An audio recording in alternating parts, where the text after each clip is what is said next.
এটা আমার anniversary gift ছিল। এটা আমার অ্যানিভার্সারি পরের দিনের ভিডিও। তো আমি এখন ভয়েস ওভার দিচ্ছি। এখানে আমি আমার একটা ছেলের কিটক্যাট নিয়ে খাওয়া শুরু করেছি। আমার হাজব্যান্ড রাতের বেলায় ঢাকার বাইরে থেকে এসে ফুলের বুকেটা আমাকে দিয়েছে। এখন চলে গিয়েছি রান্না করতে। কী রান্না করবো? আমি একটা ইলিশ মাছ ভিজিয়েছি। এটা ছিল আমার অফ ডে। যদিও আমি রান্নাটা করতে খুব একটা পছন্দ করি না, কেন জানি আমার ঘরটার গোছাতেই বেশি ভালো লাগে। কারণ আসলে পুরো সপ্তাহটা কাজ করে দেখা যায় রান্নাটা হয়ে ওঠে না করা। বাট সেদিন আমি আমার হাজব্যান্ড চলে আসবে দুপুরে খেতে, সেক্ষেত্রে আমি একটা ইলিশ মাছ ভিজিয়েছি। মাছের আঁশগুলো খুলছিলাম চামচ দিয়ে আস্তে আস্তে। মাছটা ভিজিয়ে বেশি একটা আঁশ ছিল না, অনেকটা ক্লিন করে ছিল। বাকিটা আমি তুলে ফেলছি। দুই পাশ আস্তে আস্তে ঘুরিয়ে তুলছিলাম। আমি সবাই অনেকে ইলিশ মাছ পছন্দ করে অনেক বেশি, যেমন আমার মায়ের খুব বেশি পছন্দ। কিন্তু আমার না ইলিশ মাছ খুব একটা ভালো লাগে না, কেন জানি। ভাজাটা ভালো লাগে, রান্নাটা তো ভালো লাগে না।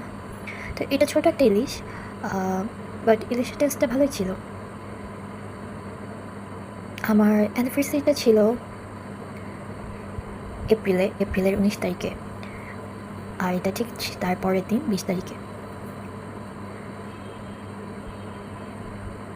এখন মাছটা আমি উঠিয়ে নিচ্ছি। নেওয়ার পর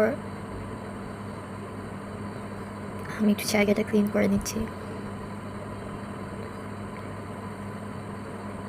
এখন এই যে মাছগুলো কেটে আমি চলে এসেছি। আসার পর মাছগুলো এখন ভালোভাবে পরিষ্কার করে নিচ্ছি।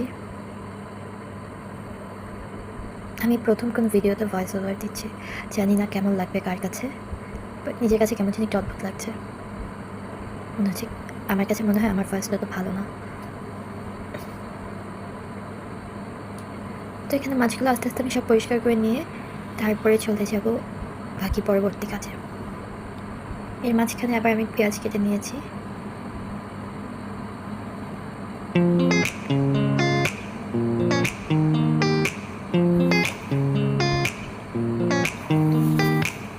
অলমোস্ট শেষ এখানে আমার ধোয়া।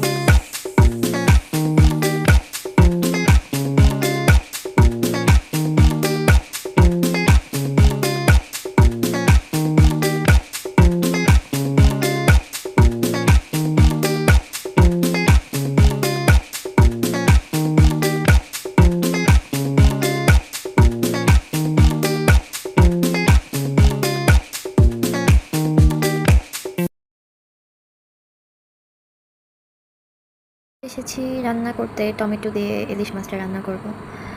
স্ট্যান্ড এখনও আমি কোনো ভিডিও স্ট্যান্ড ক্রিয়েট করতে পারিনি, আর বাই করিনি এখনও। সো এদিক ওদিক মানে ক্যামেরা মুভ করতে করতে কখনো দেখা যাচ্ছে আমার মোবাইল পড়ে যাচ্ছে, কখনো আমার কড়াই পড়ে যাচ্ছে।